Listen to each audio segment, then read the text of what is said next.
Hello everyone, good morning, welcome back to a new mini blog. না, আজকে সকালে রোদের মুখ দেখে আমি এতটুকু আনন্দিত নই, কারণ ন্যাড়া একবারই বেলতলায় যায়, যদিও আমি বেশ কয়েকবারই গেছি। তো এই মুহূর্তে মর্নিং টিটা এনজয় করছি, এরপর সংসারের কাজকর্মের মধ্যে ঢুকেও পড়েছি। ওয়েদারের কল্যাণে এই জামা কাপড় মেলা তোলার কাজটা দ্বিগুণ ছাড়িয়ে চতুর্গুণ পর্যায়ে পৌঁছে গেছে। তবে এই মুহূর্তে বারান্দাটা আমি ক্লিয়ার করে দিচ্ছি, তার কারণ অলরেডি আমার ওপরের হেল্পিং হ্যান্ড এসে গেছে। এরপর অনলাইনে টুকটাক কয়েকটা জিনিস অর্ডার করে দিয়েছিলাম, সেগুলো সব মিলিয়ে দেখাও হয়ে গেছে। তো চলো এগুলো ঝটপট এখন গুছিয়ে ফেলি। শুধু কাজকর্ম করলেই তো চলবে না, ব্রেকফাস্টটাও তো সারতে হবে, তাই হাজির হয়ে গেছি। অন্যদিকে মিস্টার বাগচি যথারীতি অফিসের উদ্দেশ্যে বেরিয়েও পড়লো। আর এই মুহূর্তে বৃষ্টি না হলেও ওয়েদার কিন্তু মেঘলাই আছে। এরপর কিচেনে চলে এসেছি মাখামাখির কাজটা করব বলে।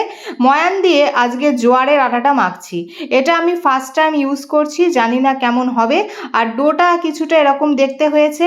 তো দেখা যাক রুটিটা কেমন হয়, পরে তোমাদের সঙ্গে অবশ্যই শেয়ার করব। মাখামাখির কাজ মিটিয়ে এই মুহূর্তে কাটাকুটির কাজটা সারছি। পনিরটা এইভাবেই পিস করে নিচ্ছি, আর আজকে যেহেতু আমাদের ভেজ ডে, সেই কারণে এই ধরনের প্রিপারেশন। তো দেখে মোটামুটি তো মনে হচ্ছে পিসগুলো একরকমই দেখতে হয়েছে, কি বলো? তো পনিরগুলো আমি নিজে হাতেই ফ্রাই করছি। অন্যদিকে এখানে আলু মটরের একটা তরকারিও হচ্ছে। ওই যে বললাম আজকে ভেজ ডে, আর আজকে আমরা ভাত খাবো না, খাবো রুটি।